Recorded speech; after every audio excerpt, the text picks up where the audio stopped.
안녕하세요. 모자이크 부산 저자와의 만남 진행을 맡은 산진이 출판사 신지훈 편집자입니다. 오늘은 산진이에서 발간된 신간 모자이크 부산의 저자분들을 모시고 이야기를 나눠보는 시간을 가지도록 할 텐데요. 그 전에 앞서서 이 모자이크 부산에 대해서 한번 말씀드리도록 하겠습니다.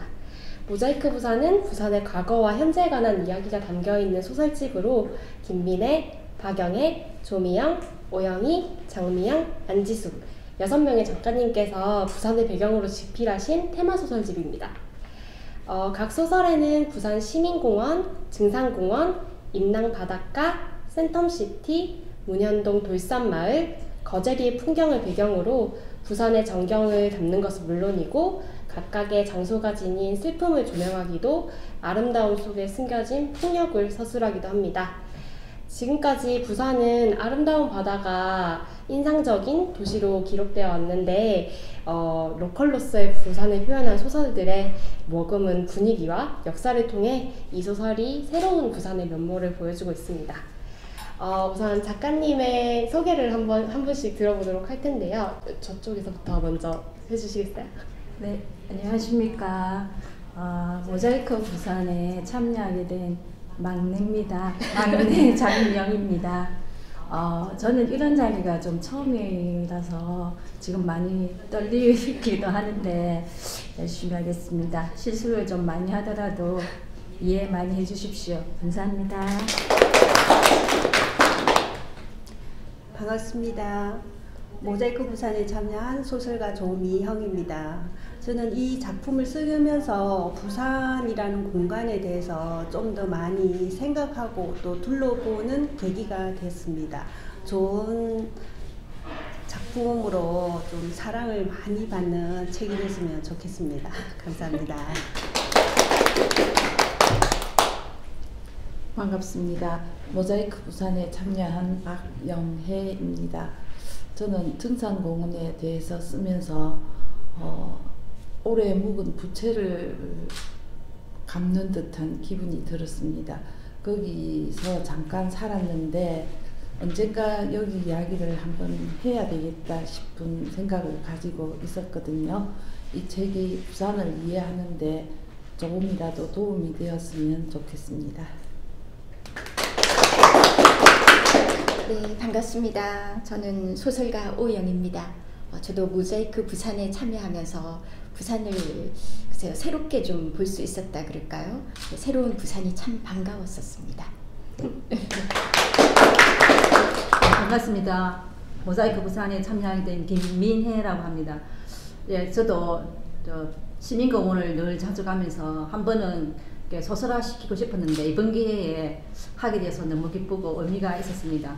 또 다른 작품들과 함께 또 이렇게 어우러지면서 이 엔솔로지가 좋은 의미가 된 것 같습니다. 많이 사랑해 주시길 바랍니다. 감사합니다.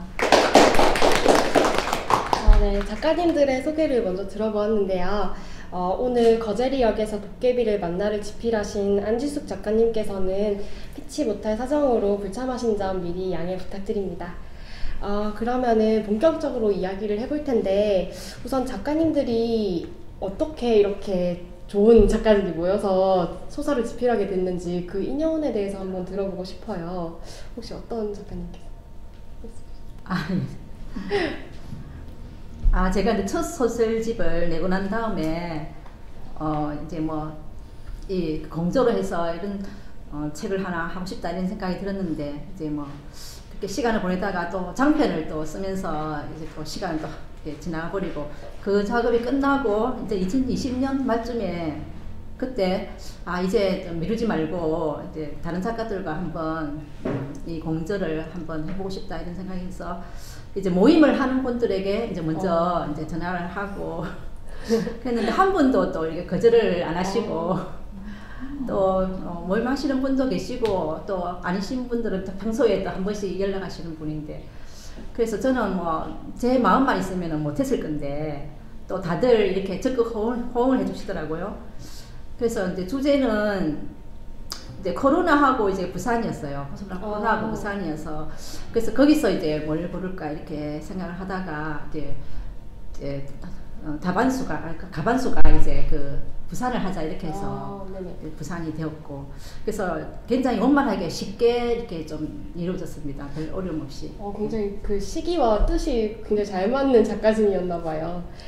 제가 처음에 이 기획을 듣고 같이 이제 미팅을 했을 때 처음에 뭐 뒤에 후기에도 나와 있지만 지역성이랑 중독성이라는 두 가지 테마를 가지고 먼저 이야기를 나눴다고 하셨는데, 또 지역성은 이제 부산이라는 키워드를 잡았는데 중독성은 어떻게 해서 나오게 된 키워드인지 좀 궁금해요. 네, 오영희 선생님이 그 제안을 해서 한번 얘기를. 예, 아주 뭐 너무나 당연한 듯이 마이크를 확 당겨주시는데 중독이라는 이 이제 그 구심점으로 우리가 글을 한번 써보자라고 제안을 한 게 이제 저여서 아마 그런가 봅니다. 그러니까 중독이라는 이 단어가 사실 우리에게 되게 무겁죠. 근데 또 피해갈 수 없는 부분도 있죠. 뭐 중독 그러면 알코올 중독부터 시작해서 여러 가지 생각보다 많은 중독들이 우리 주위에 있더라고요.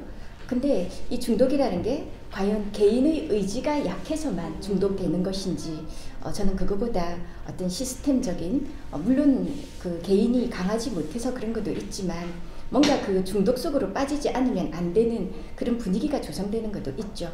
그래서 저는 우리가 좀 그 중독으로 빠져들 수밖에 없는 환경에 대한 뭐 그런 얘기를 좀 해봤으면 했는데, 이제 여기 참여하신 분들이 다 뜻을 모아주셨고, 그래서 좋은 작품들이 나온 듯합니다.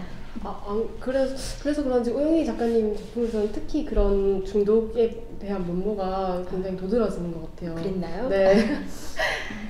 일단 기획에 대한 이야기를 들어봤는데 이제 조금 더 작품의 세부적인 사항에 대해서도 이야기를 드려볼까 합니다.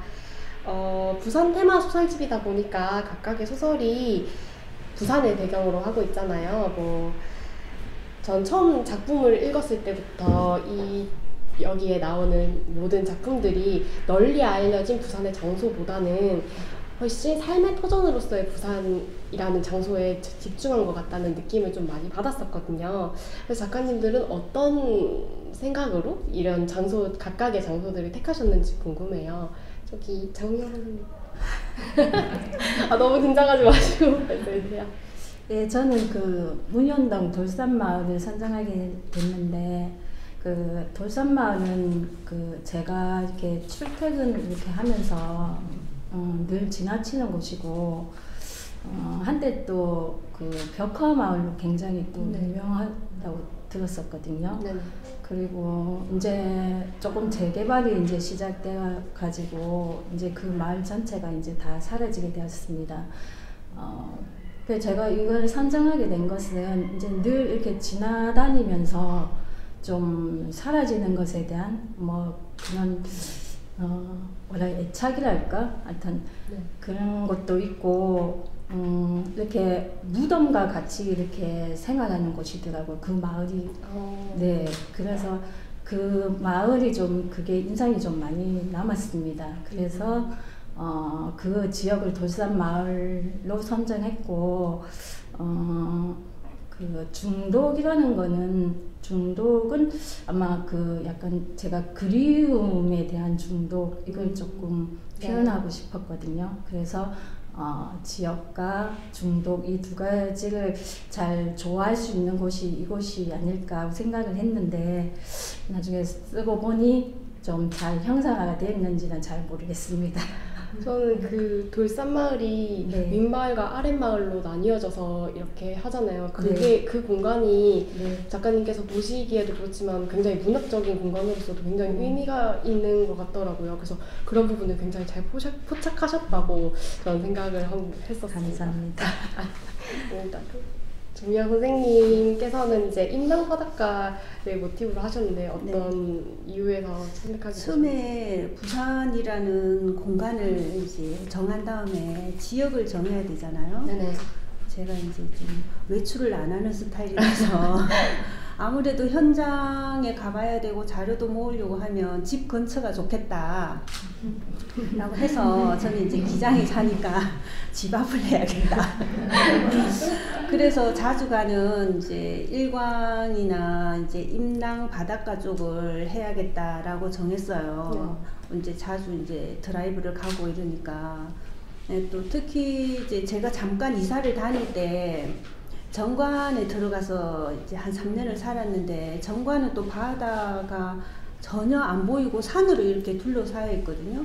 그리고 있다가 이제 일광 신도시로 다시 이사를 나왔는데, 바다가 주는 느낌이 아 정말 이게 바다구나라고 딱 느껴지는 그 마음을 이제 알겠더라고요. 정관에서 살다가 나오니까. 그래서 이제 거실에 앉으면 바다가 보이니까 그 느낌이 너무 좋아서 어떤 날은 이제 반나절 내내 이제 바다를 보고 앉아 있을 때도 있거든요. 그래서 아, 이 바닷가에서 사는 사람들만의 어떤 독특한 정서가 있을 것이다. 바다를 떠나지 못하고 사는 사람들도 어쩌면 바다에 중독된 건 아닐까.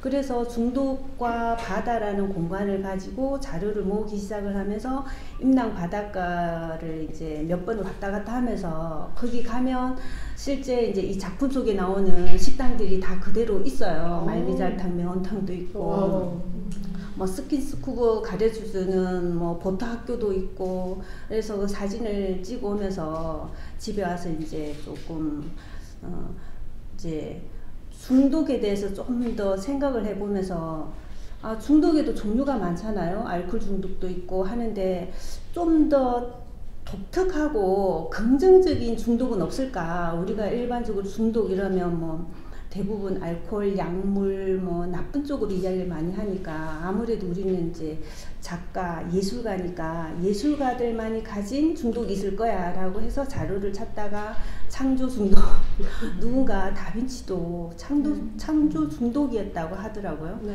그래서 그쪽으로 이제 좀 책을 보면서 그러면 창조 중독과 임랑 바닷가를 해서 글을 한번 써봐야겠다라고 생각을 해서 이제 글을 쓰게 됐습니다.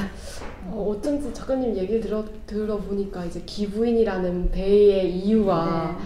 뭔가 그 말미잘과 그런 해산물을 가지고 네. 이런 그런 창조를 하잖아요. 그런 모습이 이유를 알 것 같다는 느낌이 되게 확 와닿았던 것 같아요. 감사합니다.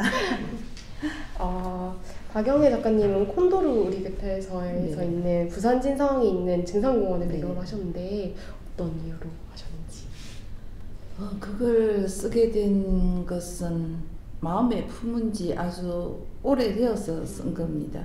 제가 중학교 때 그 증산공원 아랫마을에 한 1년 정도 살았어요. 근데 이상하게 그게 회고 절정기에 해당하는 사춘기 때여서 그런지 그 지역이 오랫동안 마음에서 떠나지 않고 어떤 묵은 빛처럼 마음속에 잠겨 있었어요. 거기는 예전에 그 외성이 있던 자리를 처음에는 증산체육공원이라 했다가 그 다음에 증산공원이라 했다가 뭐 여러 번 이름이 바뀌면서 있었는데, 저는 그 어떤 장소에 대한 중독, 그곳에 대한 중독 때문에 삶이 좀 편해지고 나서는 시간이 날 때마다 그 증산에 제가 올라갔습니다. 올라가서 이래저래 관찰도 하고 거기 올라오는 사람들하고 인터뷰도 하고 이랬는데, 어느 날은 올라가니까 일본인 여기자 둘이가 증산공원 앞에 안내도를 막 사진을 찍고 저것끼리 뭐라 해샀는 거라. 그래서 짧은 영어로 이제 말을 하고 그 사람들은 짧은 한국어 영어 섞어가지고 얘기를 하는데, 이제 내 쪽에서는 당신들이 왜 여기 와서 이걸 찍느냐 이러니까 아주 충격적인 대답을 들었어요. 뭐라 하느냐 하면 우리는 그 일본에서 청소년용 잡지사의 기자다. 그런데 우리 청소년들이 그 역사에 대해서 관심이 너무 없어서 이거를 취재를 해가지고 거기에 쓸 거다. 역사에 대한 관심을 불러일으키기 위해서. 그런데 자기들한테는 그게 어떤 침략은 했지만 힘의 우세를 가진 어떤 역사인데, 우리 쪽으로 봐서는 임진왜란 때의 첫 패전지였거든요. 그래서 우리 쪽에서는 그것을 어쩌면 은폐하려는 분위기가 강했거든요. 옛날에. 근데 일본은 그걸 청소년들의 역사 어떤 교재 비슷하게 잡지에 쓰려고 한다는 거라. 그래서 우리도 이게 패전지라고 망각을 털어버려져서는 안 되겠다. 그래서 여기 이야기를 쓸 사람은 나밖에 없구나. 그 절실하게 쓸 사람 나밖에 없구나 싶어서 그곳에 관해서 쭉 글을 쓰기 시작했습니다. 안 그래 아까 장소에 대한 얘기 하셨는데 제가 그 소설을 읽었을 때 가장 많이 기억에 남는 거는 동물원 우리에 갇힌 사람들이었던 것 같아요. 그 이미지가 굉장히 강하게 남아있어가지고. 그거는 정말 제가 앞으로 장편에도 네. 쓸 건데 네네. 미리 그 어린 마음에 그 풍경이 네. 제가 잘못한 게 아닌데 어떤 수치심 같은 거 왜 사람을 전시해야 되는가. 네. 그 사람들은 본인이 원하지 않았지만 전시가 되어버린 거잖아요. 그렇죠. 그때가 우리 1차 경제개발이 시작될 때라서 시골에서 냄비 하나 이불 하나 지고 무작정 올라온 사람들이 많이 있었어요. 그 사람들이 그 빈 동물 우리 안에 이불 놔놓고 석유풍로에 밥을 끓여 먹고 했는데 그 소문을 듣고 우리가 올라갔어요. 올라갔는데 쳐다보고 있기가 민망해서 뛰어갈 수밖에 없었어요. 그러면서 이상한 그 어린 마음에도 수치심 같은 거, 같은 인간으로서의 수치심, 어쩔 수 없었기는, 내 힘으로는 어쩔 수 없기는 하지만 뭔가 수치스럽다는 느낌. 그래서 우리가 그 장소가 임진왜란의 패전지로서 망각하고 싶었던 장소고 그런 처참한 일이 있었던 그 사람이 동물 우리에 살았던 처참한 어떤 일상사 그런 것들이 누군가 기억해야 되지 않을까. 역사책에 그 동물 우리 안에 든 사람들을 서술하지는 않을 거고 그게 문학을 하는 사람이 기록해야 될 부분이 아닐까. 그래서 그쪽에 어떤 애착을 넘어선 중독성 비슷한 거 때문에 하여간 그곳을 떠난 지 수십 년 동안 오르내리면서 이제 그런 글을 쓰게 됐습니다. 네. 이걸 들어보니까 이 소설이 하나의 역사적 자료로서도 굉장히 의미가 있어질 것 같다는 느낌이 듭니다. 그러니까 역사성도 있지만 그곳에 살았던 사람들의 자잘한 일상사 네네. 그것도 큰 역사 속에 포함이 되어서 기록이 되어야 하지 않나 그런 생각이 많이 듭니다. 네. 그리고 다음은 여기 산진이 공간과도 굉장히 가까운 센텀시티를 배경으로 하고 있는데요. 오영희 작가님은 어떤 의미로 이 공간을 택하셨는지. 네, 앞에 작가님들 얘기를 듣다가 제가 지금 여기 왜 앉아 있는지를 잠시 잊었습니다. 아주 진지하신데 좀 전에 박영희 선생님도 말씀을 하셨지만 이 작가가 왜 글을 쓰는가의 문제를 제가 이제 이 중독이라는 것과 공간을 어떻게 매칭할 것인가를 좀 고민하는 과정에서 작가가 왜 글을 쓰지? 이 생각을 사실은 먼저 했습니다. 그러면서 이제 제가 이 테마를 잡으려고 노력을 좀 하고 있을 때 이제 정인이 사건이 터졌어요. 그러면서 이 말을 하지 못하는 아이가 최소한의 자기 표현도 하지 못하는 아이의 그 마음을 작가라면 조금은 그 말해주는데 대신 말해주는 어떤 그런 역할을 한다면 참 좋겠다 이런 생각을 하게 된 거죠. 그리고 이제 제가 살고 있는 이 부산이라는 곳이 사실 부산이 참 살기가 좋거든요. 네네. 그리고 저는 태어나서 부산을 한 번도 떠나본 적이 없는데 이 부산에 살면서 좋은 것도 참 많지만 이렇게 은폐되어 있는 것들이 너무 좋은 것들에 가려져가지고 너무나 그늘이 이렇게 심하게 지는 것들도 분명히 있었어요. 그 대표적인 이제 공간으로 저는 이 센텀시티 그리고 이제 해운대 온 세계 사람들이 몰려든다는 그 해운대 참 화려하죠. 근데 거기에 또 이렇게 그 고층의 아파트가 들어서고 하면서 도대체 저 안에서는 어떤 일들이 일어날까? 밖에서는 이렇게 많은 말들이 오가고 있는데 저 안에서는 어떤 일들이 일어날까? 뭐 그런 것도 좀 생각을 하게 됐죠. 그러면서 가장 극단적인 이런 자기 표현을 하지 못하는 아이가 저 안에서 아무도 모르는 상태에서 어떤 나쁜 일을 당하게 된다면 정말 철저히 가려진 그 경계 체제 안에서는 진짜 누구에게도 전달이 안 되겠구나. 그래서 그런 말을 대신해 줄 수 있으면 좋겠다. 이런 생각으로 소설을 시작하게 됐습니다. 그 얘기를 듣다 보니까 조금 하나 궁금해지는데 이 소설의 가장 큰 특징이라고 할 수 있는 게 가해자의 시선에서 이제 이야기가 전개되는 거잖아요. 그래서 혹시 그 가해자의 시선을 택한 이유는 따로 있으실까요?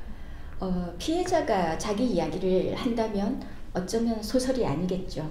소설적인 요소가 좀 덜하겠죠. 네. 가해자가 좀 흑백적으로 가해자는 무조건 나쁠 것이고 나쁜 인격이 있고 이제 피해자는 무조건 약하고, 물론 여기서의 피해자는 무조건 약자에 속합니다만은 가해자도 자기 할 말이 있을 거예요. 하지만 그건 엄연히 해서는 안 되는 일이고, 그래서 그 경계를 이렇게 좀 집중해서 보여준다면 이 가해자가 왜 가해자가 되는가에 대한 메커니즘, 이런 걸 좀 발견할 수도 있지 않을까. 그래서 조금은 자기 경계를 하는데도 도움이 되지 않을까, 그런 생각을 했습니다. 네, 이야기 잘 들었습니다. 그리고 다락방의 쌍자를 쓰신 김민혜 작가님은 이제 저는 사실 부산 시민공원에 그런 하야리아 부대가 있었다는 사실을 전 잘 몰랐거든요. 그래서 그런 배경 굉장히 흥미롭게 읽었는데 어떻게 이 공간을 택하게 되신 건지. 그러면 지금 시민공원의 전신이 그 하야리 부대라는 사실을 몰랐어요. 네, 제가 약간 세대적인 네, 문제가 있어요. 연령대가 조금 저도 부산은 아니고 김해거든요. 네, 김해 부산이 나왔어요. 아니라가지고. 네. 김해니까 이제 용서가 됩니다. 아니 부산이면 조금 조금 충격을 받았어. 네. 저는 첫 소설집에도 이제 부산의 공간이 참 많이 들어가 있어요. 뭐 범어사도 있고, 뭐 해운대 아쿠아리움, 뭐 한두 편 빼고는 이제 또 그 산진이 출판사에서 책 서평에도 이제 그런 부산의 정서를 많이 담았다고 그렇게 나와서 주셨는데, 그래서 이상하게 의도를 가지고 하는 건 아닌데 자연스럽게 이렇게 부산 공간이 이렇게 스며들었던 것 같더라고요. 그 제가 이제 진구에 사는데 부산 진구 하면은 이제 뭐 제가 뭐 떠오르는 게 어딜까 하고 이제 하다 보니까 저 예전에 이제 또 점포 카페 거리를 또 소재로 또 선작품이 있었거든요. 그 점포 카페 거리를 이제 또 빼고 그렇게 하다 보니 이제 시민공원이 남았는데, 사실은 이제 그 전에 이제 뭐 진구에 살지만 제가 영도를 좀 좋아해서 영도를 소재로 하려고 했는데 뭐 어떻게 하다가 이제 또 바뀌어가지고 이제 진구로 왔는데, 그러면 뭐 맨날 가는 시민공원을 가지고 해보자 하고, 그 시민공원은 이제 굉장히 또 지금은 뭐 쉼터가 되어 있지만 예전에는 이제 그 역사성도 굉장히 많이 녹아나 있고, 그 하야리아 부대에서 시민공원 되기 전에 임시 개방을 한 적도 있었거든요. 그러면은 그때 제가 이제 출근하면서 그 거리를 막 지나다녔어요.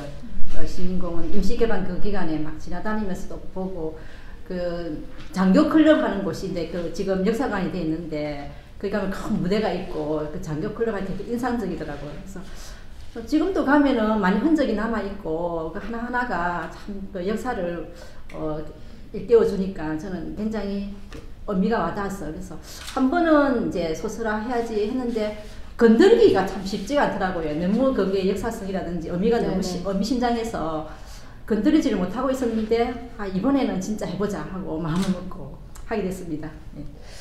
근데 굉장히 의미 있는 것 같은 게 저도 지금 몰랐던 사실을 이 소설을 통해서 알게 되고, 그래서 그만큼 하야리아 부대의 역사성에 대해서 알릴 수 있는 계기가 되는 작품이 아닐까 싶어요.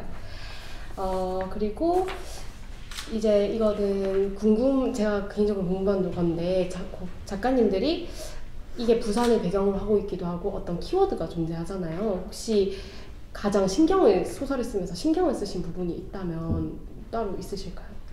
이번에 이쪽부터 할까요? 저쪽부터 하셔가지고 준비하고 계시는데 준비하고 느닷없이 이쪽으로 가장 신경을 저희들이 이제 지금 그 지역성과 정통성을 하면서 써가다가 이 두 가지를 이렇게 참 절묘하게 맞추기가 너무 어렵더라고요. 하다 보면은 지역성이 좀 강조되고 하다 보면 또 뭐 중독성이 강조되고 이래가지고 중간쯤 쓰다가 이제 다시 이제 얘기하기를 지역성을 이제 더 강조를 하고 이제 그 중독성을 살짝 드러나면 되겠다 이렇게 그렇게 이제 절충을 해서 저는 이제 뭐 지역성을 조금 더 드러낸 것이고 이제 그 중독성은 이제 옛날에 그 물건들을 수집하는 이 하자가 뭐 편지니 자기 자신도 우표 수집을 많이 했고 그런 옛날 물건에 대한 집착하는 그런 걸 이제 중도로 잡았거든요. 그래서 특별히 그러면 이제 제가 직접 이 하야리 부대를 그때 뭐 경험한 게 많이 없어서 그 주변에 이제 그 가본 사람이 있는지 찾아보고 옛날 자료를 찾아보고 그 부분이 좀 많이 신경 썼던 것 같습니다. 네네. 예. 아무래도 하나의 작품으로 묶이다 보니까 그런 부분을 간과 안 할 수가 없는 것 같아요. 예, 그 당시에 바로 앞에 살아가지고 많이 겪었으면 더 좋은 작품이 나왔을 텐데 그 당시에는 제가 저쪽 딴 데서 금정구에 살았고 네네. 그래서 직접 피부에 와닿지는 않았고 이제 간접적으로 이렇게 하다 보니까 좀 그러기 어려웠습니다. 예. 네네. 영희 선생님은 어디에 예. 가장 저는 이 작품을 쓰면서 좀 극적인 대비를 해보려고 노력을 많이 했어요. 그러니까 제가 바닷가에 딱 앉아 있었는데 네. 이렇게 해가 지는 거예요. 깜깜해지니까 바다가 확 이렇게 가까워지면서 파도의 색깔이 하얗게 변하는데 되게 화려하게 보이는 거예요. 어느 날 갑자기 저게 무슨 드레스 자락의 그 레이스 같다 이런 생각을 하는 순간 저 화려한 레이스 아래 물 밑에는 보지 못하는 뭐가 들어있을까 이제 무서움점과 또 이 아름다움을 이렇게 같이 느끼면서 폭력이라는 이 폭력에 중독될 수 있다는 이 키워드를 가지고 폭력이라는 이런 악마성과 그 다음에 자기 방어를 하지 못하는 이런 허술함 그러니까 아주 치밀하고 그 강한 어떤 것과 약하고 허술한 이런 것들을 어떻게 좀 대비를 해서 설득해 볼까 그걸 제일 많이 고민했고 좀 공을 많이 들인 부분이죠. 네. 박영희 선생님은 어느 부분을 가장 예, 많이 저는 동생과의 화해 부분에 신경을 많이 썼습니다.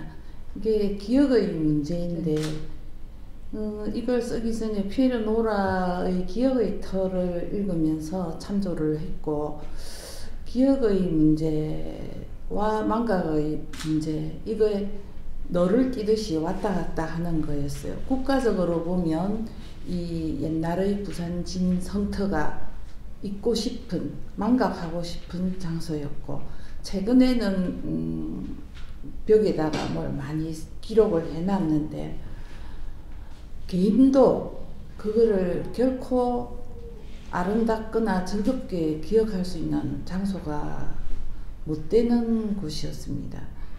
그러니까 뭐 화장을 거기서 산에서 바로 화장을 하고 요즘 같으면 꿈도 못 꿀 일인데 산에서 무덤을 이장을 할 때 바로 석유를 부어가지고 그 자리에서 태워버리고 온 산에 불꽃과 연기와 냄새가 퍼지는데 애들은 막 그 관을 박았던 그 못을 깡통에 주워갖고 온 산에 깡통을 돌리면서 짤그랑거리면서 다니고 그랬던 기억이 있는데 그래서 개인도 그곳에서의 기억을 잊어버리고 싶은 부분이 많고 국가도 거기에서의 패전을 잊어버리고 싶은 부분이 많고 국가나 개인이나 다 망각하고 싶은데도 끝내는 망각하지 못하고 여기에 등장하는 인물들도 나도 동생도 서로가 기억하는 부분이 다 다르거든요.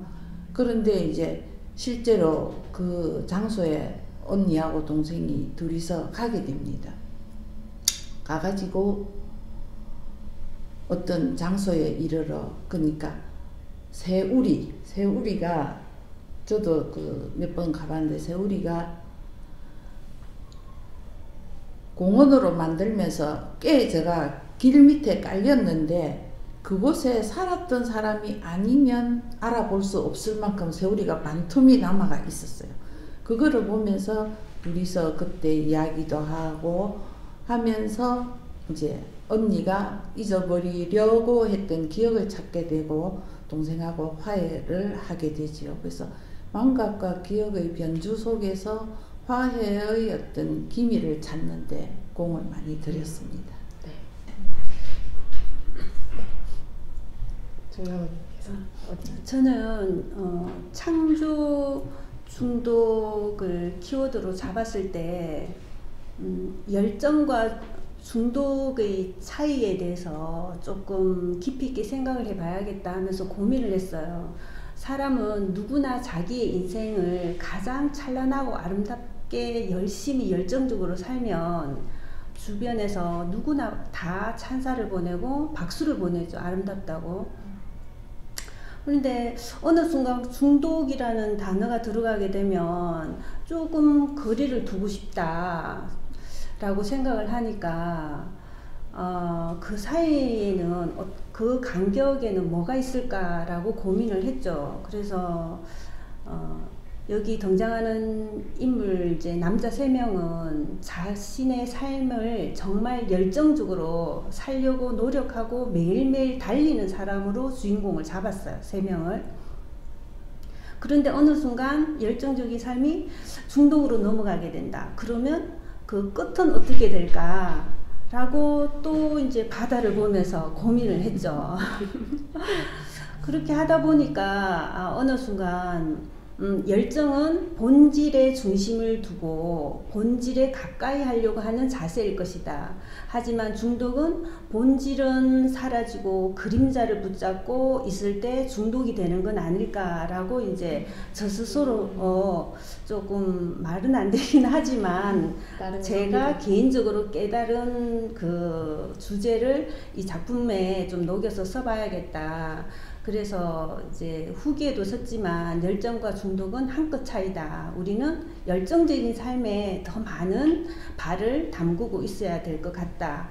그래서 중독은 아주 사소한 행동이나 말 한마디에 중독으로 넘어가지만 그 끝은 결코 좋은 쪽은 아닐 것이다 라고 생각을 해서 소설을 마지막 마무리를 작품에도 나오지만 띄어내리는 것으로 했습니다. 네, 이제 장우영 선생님. 죄송합니다. 아니요. 저는 이렇게 이런 지역성도 좀 같이 이렇게 조화 있게 할 수 있고, 그 다음에 중독이라는 이런 것도 같이 이렇게 조화를 이룰 수 있게 이렇게 하려고 하니까 두 가지 다 하는 게 조금 많이 힘들었던 것 같고, 저는 이 주인공들이 자꾸 이렇게 돌산마을을 자꾸 이끌리듯 이렇게 가게 되잖아요. 남자 주인공도 자꾸 돌산마을을 가게 되고, 그 딸도 이제 이끌리듯 자꾸 돌산마을을 가게 되는데, 그 어떤 그리움에 대한 저는 그런 거에 좀 중점을 좀 많이 뒀는데, 그 그리움의 근원은 아마 그 엄마에 대한 그리움. 네. 그런 거에 좀 중점을 많이 둬서 남편도 이제 수진을 그리워하고, 그 다음에 그 채영이도 엄마를 그리워하는 그 장소가 이제 돌산마을인 거죠. 그래서 거기에 그런데 조금 중점을 많이 두고 제 나름대로 그냥 그리움에 대한 중점, 그게 어쩌면 또 중독일 수도 있고 그런 면을 좀 표현해보고 싶었어요. 확실히 키워드가 있잖아요. 그거를 이제 끝까지 이끌고 가기가 조금 많이 힘드셨을 것 같아요. 모든 작가진 분들께서. 그러면 이제 출간된 지 지금 그 얘기는 나중에 하고 그 책에 보시면은 각 소설을 여는 도비라에 이제 각 작가님들께서 찍어주신 사진들이 있어요. 이 사진들은 작가님들이 직접 찍어주셨는데, 이 사진을 이제 소설을 집필하신 후에 방문하셔가지고 찍으셨을 텐데, 다시 방문하시거나 혹은 뭐 사진을 찍을 때 이거는 꼭 표현돼야 된다 뭐 이렇게 생각하는 포인트들이 있으셨는지 좀 궁금합니다.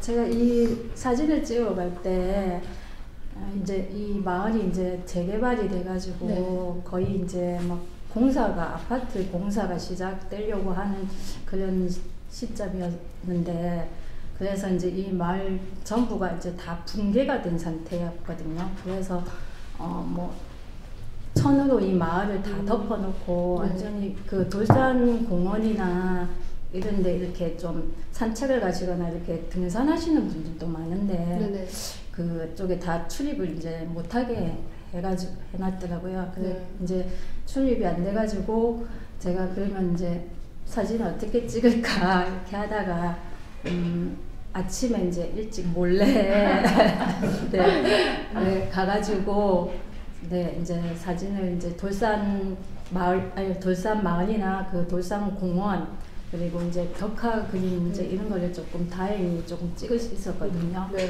근데 이제 아마 저한테는 이게 벽화 마을이니까 아무래도 벽화 그림이 제일 중요하지 않나.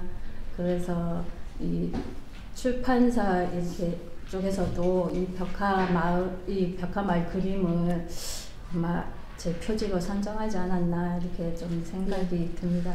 그리고 재밌었던 것 같아요. 그 사진 찍으러 가면서 좀 조마조마해가지고 소소한 일탈을. 네, 그 혹시나 공사하시는 분들한테 들킬까 싶어가지고 예, 제 나름대로 좀 이렇게 겁 많이 먹고 아침에 일찍 가야겠다 싶어가지고 사람 없을 때를 제가 가서 찍었거든요. 네. 그래서 근데 다행히 몇 장 찍을 수 있어서 좀 좋았습니다. 굉장히 귀한 사진 자료가 이제 이 책 안에 들어가 있게 되었네요. 조미영 선생님은 어떻게 사진? 저는 제목에도 나오지만 귀부인은 옥수수 밭에라고 했고 배 이름이 귀부인으로 정했거든요. 그래서 이 배와 옥수수 밭은 송정에서부터 시작을 하면 임랑 바닷가까지 그 위에 가면 이제 서생까지 쭉 해안도로를 타고 가다 보면 옥수수 밭이 유난히 많아요. 여름에. 또 제가 개인적으로 옥수수를 정말 좋아합니다. 가마솥에 쪄가지고 김이 술술 나는 옥수수로 거의 뭐 여름에는 이틀에 한 번 꼴로 한 봉지씩 사다 먹어요. 사실 지금 냉동실에도 몇 봉지 넣어놨는데 그 여기 이 작품에서 옥수수 밭은 현실을 상징을 해요. 그 옥수수 잎이 억세지만 피부를 이제 상처를 내거든요. 이게 싹 스치면 피가 날 정도로 날카로운 부분이 있어요. 하지만 주인공은 이제 이파리 몇 장을 툭툭 뜯어버리고 이게 뜯어져도 옥수수가 자랄 때는 아무 이상 없어 라고 이제 소설에도 나오는데 옥수수 밭은 현실을 상징을 해요. 그러니까 배는 나백이 정말 주인공이 꿈꾸고 싶은 이제 꿈과 희망을 상징하는 공간이고 자신의 예술적 공간이기도 한데 엔진이 없다라고 나오죠. 네네. 그래서 본질을 잃어버렸다라고 제 나름대로 이제 상징을 넣은 거고요. 그래서 배경이 되는 옥수수 밭을 사진을 찍으려고 좀 새벽 일찍 갔어요. 왜냐하면 이제 제가 좋아하는 이 공간을 많은 사람들이 정말 좋아하더라고요. 주말이나 평일이나 가면 차들이 정말 많아요. 요즘 최근 들어서는 또 이제 커피숍이 어찌나 많이 생기고 있는지 옥수수 밭이 사라지고 어느 날은 커피숍이 탁 생겨 있는 거예요. 그래서 좀 새벽 일찍 6시 돼서 가서 이제 사진을 이제 송정부터 임랑 서생까지 쭉 다니면서 옥수수 밭 사진을 거의 다 찍었거든요.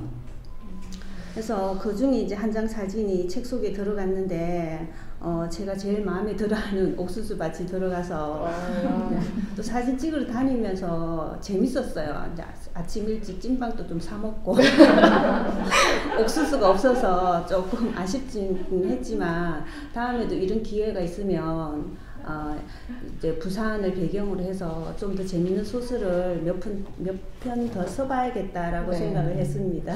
굉장히 사진 찍으면서 다들 약간 추억을 조금씩 쌓으신 것 같네요. 박영애 선생님은 어떠세요? 예, 저도 사진을 찍으러 가서 재밌는 일이 있었습니다.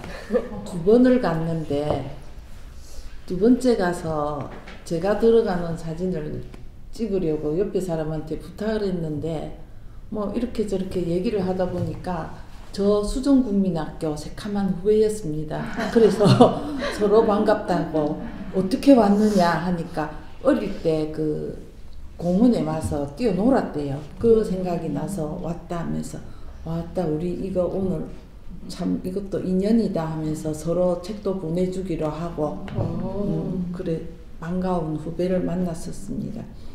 이 콘도르 우리 곁에서를 쓰면서 그 증산공원에 한 2-3번 올라갔습니다. 올라갔는데 증산공원에서 가장 지금 인상적으로 남아있는 거는 성입니다. 이 성인데 이 성은 원래 부산진성의 성이 아니고 왜군이 부산진성을 함락을 하고 나서 그 우리 성을 성도를 다 빼내 가지고 외식으로 성을 다시 쌓았다고 합니다. 우리 성은 하고 좀 다르게 외성은 이렇게 단을 지어서 그 가보면 층이 하나 둘 셋 해갖고 외성은 그렇게 지어져 있고 또 입구에 들어가는 그 외성도 보면 자기들 우리 성은 하고 좀 다르게 이렇게 오사카 성에 가면 이렇게 해서 되게 겁나게 쌓아놨는데 여기도 그 식으로 이렇게 쌓아놓고 단을 지어서 세워놨습니다.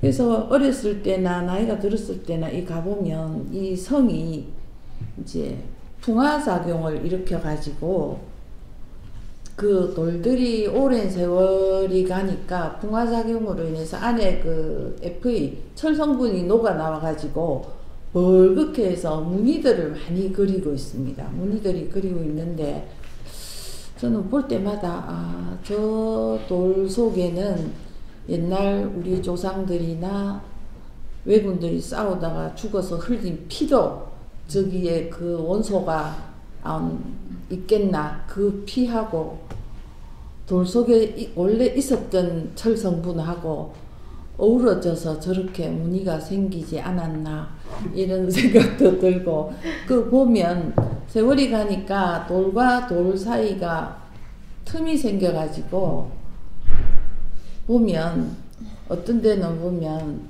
다른 돌 갖고 고아 나온 것도 있고 심하게 이제 틈이 생긴 부분은 무너지지 말라고 시멘트를 발라놨는데 요즘처럼 뭐 문화재나 성이나 이런 데 대한 어떤 인식이 부족한 시절이 돼 가지고 하여간 시멘트를 막 무작스럽게 발라놓은 게 눈에 보입니다. 그래서 참 마음이 아픈데 그것도 막 우리 옛날의 무작스러운 역사의 한 부분이라고 보면 되는데 그거조차 이제 틈이 생겨가지고 돌틈, 시멘트 틈에 막 풀들이 무성하게 자라가지고 뭐라 하나 폐사지에서의 느낌 이런 게 들 때도 있는데 최근에는 단장을 많이 해놨습니다. 그래서 콘도리 우리 곁에를 쓰면서 성은 이렇게 남아있지만 그 사라진 콘도르 우리 그거는 보통 사람의 눈에는 안 띄는 곳에 있습니다. 길이 이렇게 있으면 옛날 콘도르 우리를 깨가지고 공원으로 만들면서 한 부분만 요렇게 남아있는데 저쪽 길 밑에서 이렇게 보면 겨우 보이는데 그것도 옛날 그곳이 동물원이었다는 걸 아는 사람이 보면 눈에 보이는데 그냥 가면 아무 눈에도 안 보여요. 그래서 제가 이걸 콘도리 우리 곁에서를 썼습니다. 이 사진은 그 콘도르 우리 곁에서의 어떤 특징, 사라진 콘도르 우리처럼 부서지고 변해가는 돌틈을 표현한 성벽을 찍은 사진을 선택한 건 참 잘 됐는데 그 돌들이 벌겋게 이렇게 변해가는 거 그런 것도 표현이 됐으면 참 좋았겠는데 그게는 이제 네. 컬러가 아니니까 표현이 안 되네요.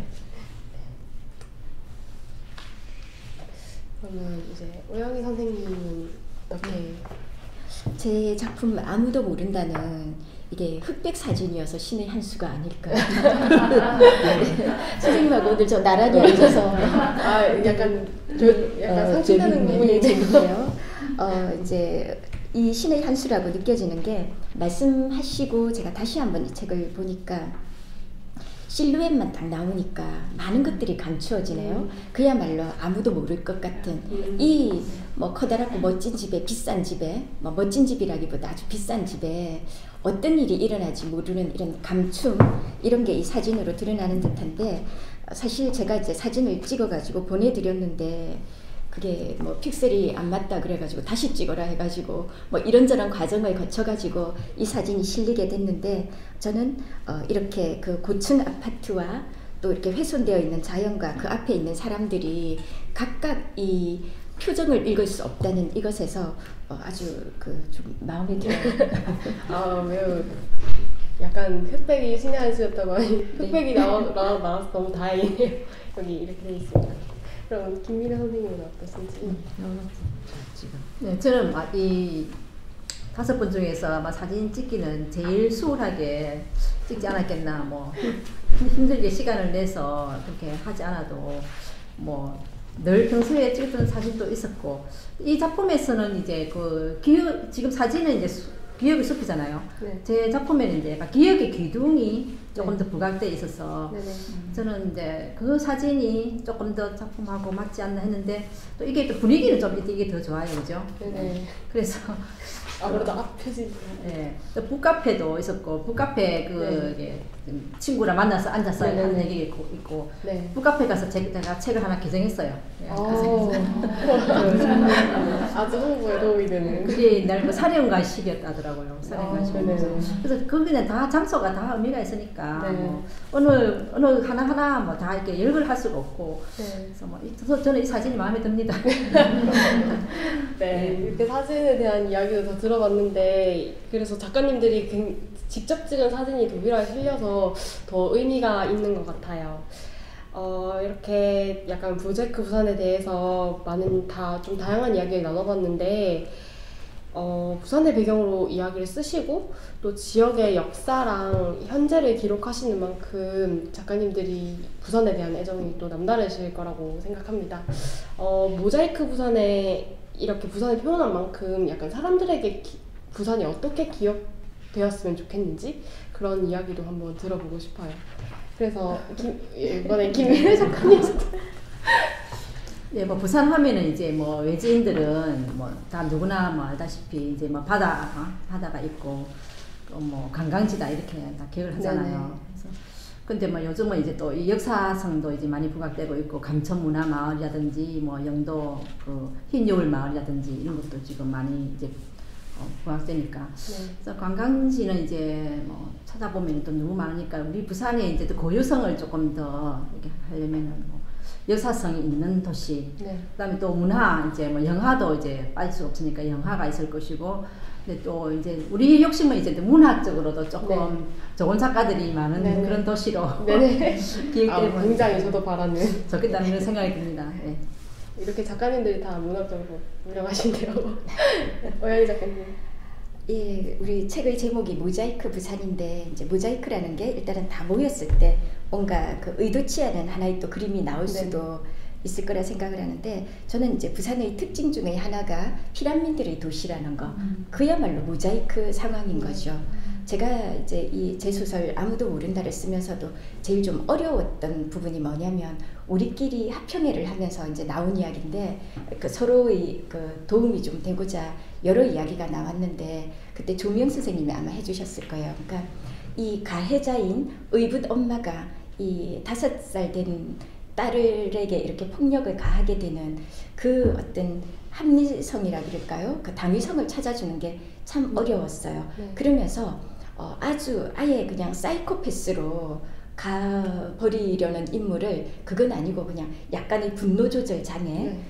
이쪽으로 이렇게 캐릭터를 잡아준 분들이 이렇게 같이 쓰니까 참 좋은 게 네. 있더라고요. 그래서 이제 그렇게 캐릭터를 설정하면서 아예 사이코패스가 아니라 살아오는 과정에서의 그 이제 폭력의, 사회적인 폭력의 한 피해자로서 이렇게 왕따를 당했던 그런 경험이 결국은 또 한 아이를 이렇게 병들게 하는 그러한 과정들이 다 이렇게 모자이크식으로 네. 기워지는 거죠. 네. 누구 하나의 타고난 잘못이라기보다는 그 과정에 관여하는 사람들이 얼마나 많은 영향을 주는가, 뭐 이제 그런 거에 신경을 썼는데, 네. 저는 이 부산이란 곳이 뭐 자연 경관도 좋고 여러 가지 장점이 있겠지만, 이렇게 많은 사람들이 예기치 않은 모임이라는 거, 네. 피라미드의 도시라는 거, 이것도 그 하나의 도시적인 상징으로 좀 사람들의 기억에 남았으면 합니다.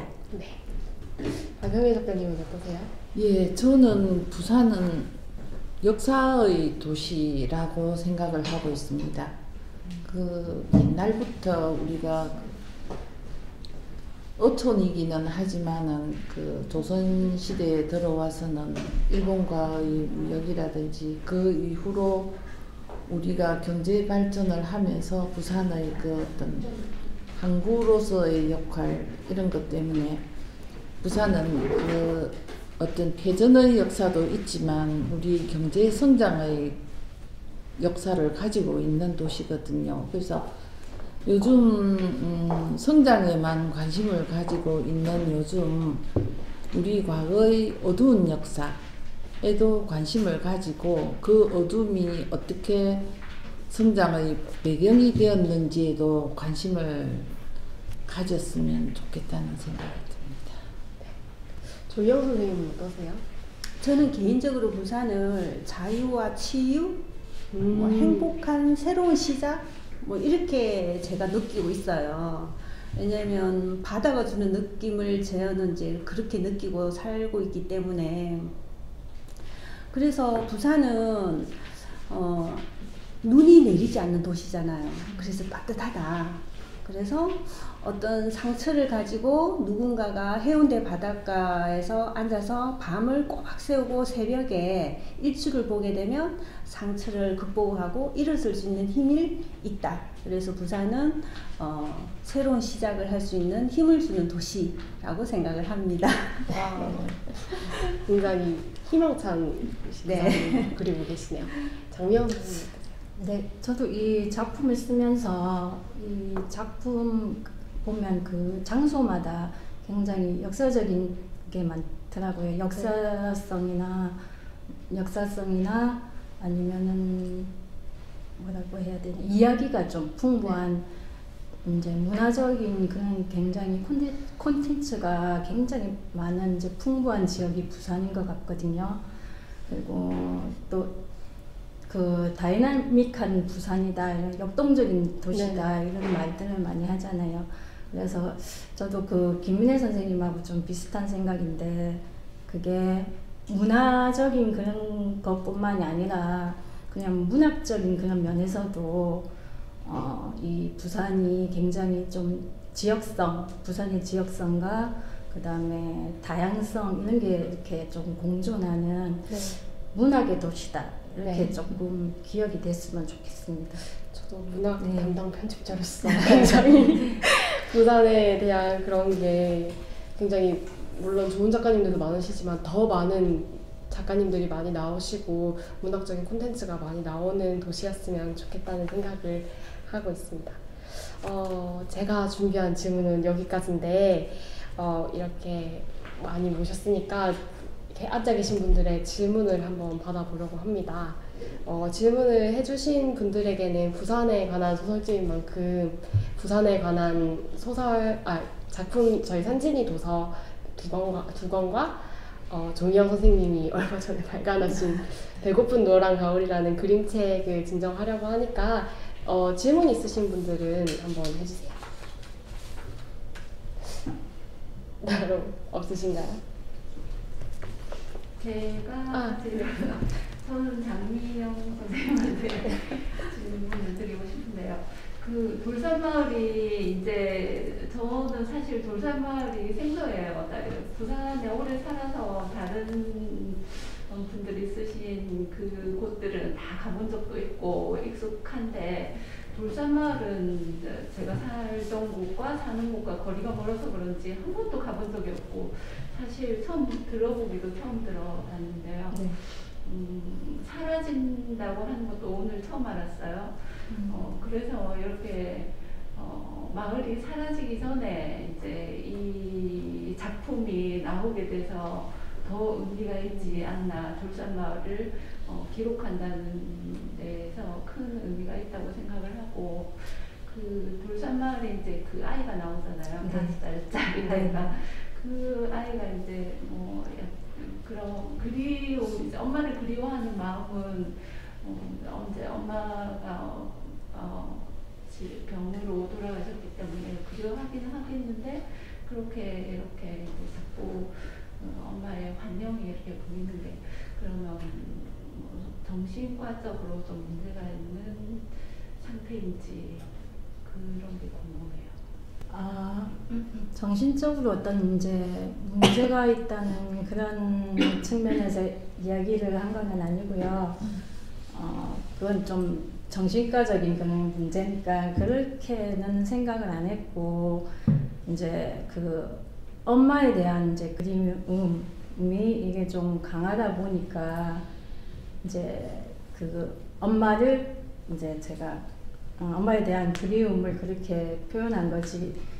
그리고 아빠도 그거를 처음에는 이제 정신적인 문제다, 애기가 좀 이상하다 이렇게 막 처음에는 이렇게 생각을 하다가 나중에 이해를 하게 되는 거죠. 그래서 이제 끝에는 이제 돌산 마을로 가게 되는데 그게 이제 아빠하고 채영이하고 그 이제 돌산 마을로 가서 그 엄마에 대한 이제 그리움을 이제 제 그 손수건을 들고 가는데 그 수진이가 준 손수건을 이제 들고 가는데 그걸 나중에 이제 돌산 마을에 가서 이제 끝에는 이제 뭐 여운을 이제 결말을 이제 정해지는 않았지만 그거를 이제 이렇게 태우는 식으로 이렇게 해서 그 엄마를 정말 그리움을 이제 잘 보내준다는 그런 의미로 제가 끝에는 결말을 그렇게 이제 표현하려고 했었는데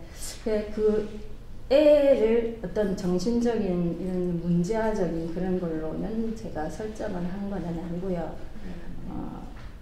이제 아버지도 그 아내에 대한 수진에 대한 그리움이 있고 그다음에 그 채영이도 엄마에 대한 그리움이 있다는 그거를 이제 서로 이렇게 통한다, 네. 서로 이렇게 같은 아픔을 가지고 있다 이런 걸로 좀 표현하려고 했지. 걔를 뭐 이상한 애거나 뭐 문제적인 아이로 이렇게 설정한 건 아니에요. 네.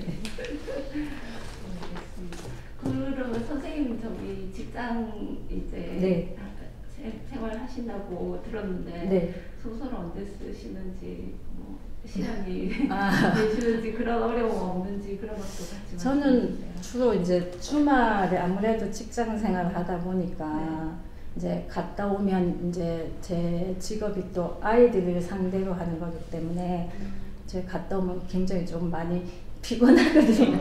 예, 좀 아이들한테 그 에너지를 다 뺏긴 것 같은 그런 게 좀 있는데 애들하고 활동하는 그런 것도 좋은 점도 좋은 점도 있고 이제 또 에너지가 또 많이 이렇게 소비되는 또 직장이다 보니까 거의 이제 집에 오면은 거의 쉬는 방향으로 이제 모든 걸 좀 제쳐놓고 좀 많이 쉬려고 하는데 주로 이제 제가 이제 나는 시간은 주말이나 뭐 그럴 때 제가 조금씩 글을 이제 쓰고는 있습니다. 그런데 이렇게 여기 앞에 선생님들처럼 이렇게 막 열심히 쓰지는 못하거든요.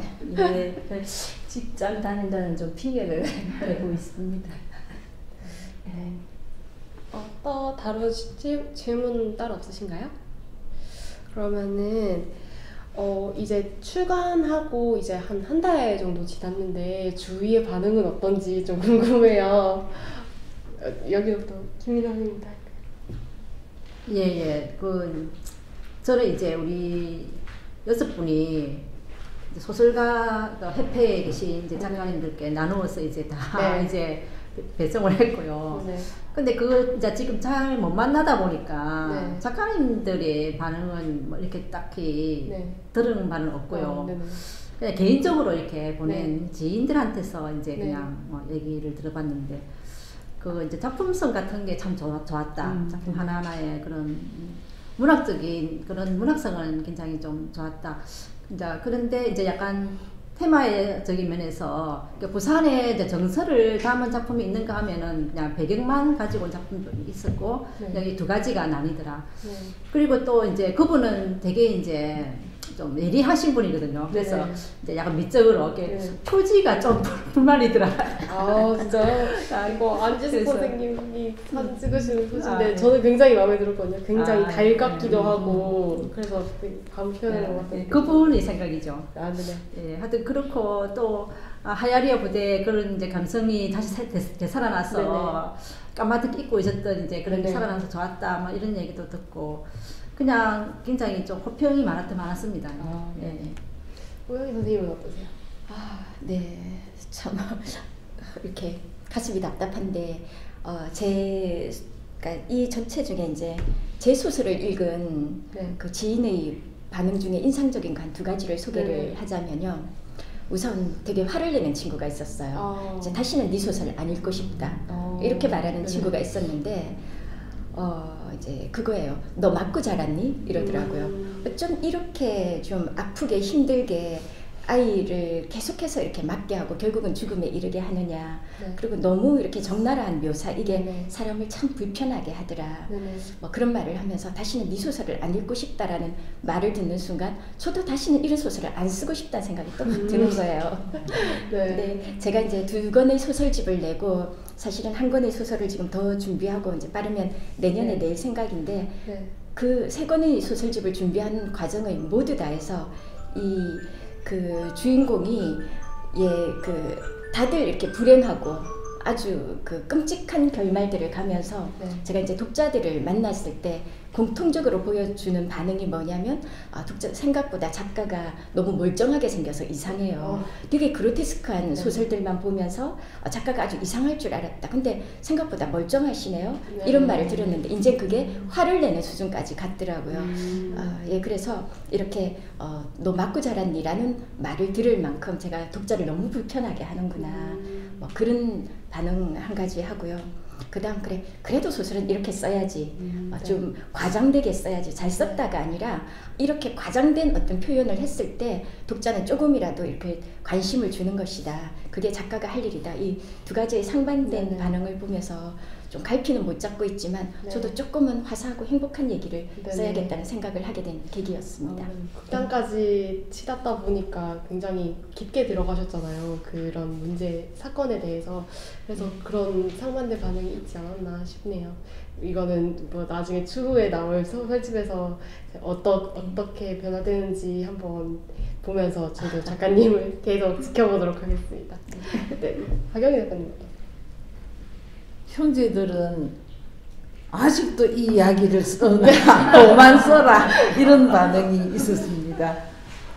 그 1년 살았는데 그게 이러냐고 그런 이야기를 하고 친구들은 잘 썼다. 왜냐하면 우리가 거의 모르는 지역 그러니까 거기가 자천동이고 제가 그 근방에서 학교를 나왔는데도 그 동기들도 거기에 그런 게 있었나 이러거든요. 그러니까 부산 사람이고 또 정식으로 학교 교육을 받은 사람들인데도 그 지역에 대해서 전혀 모릅니다.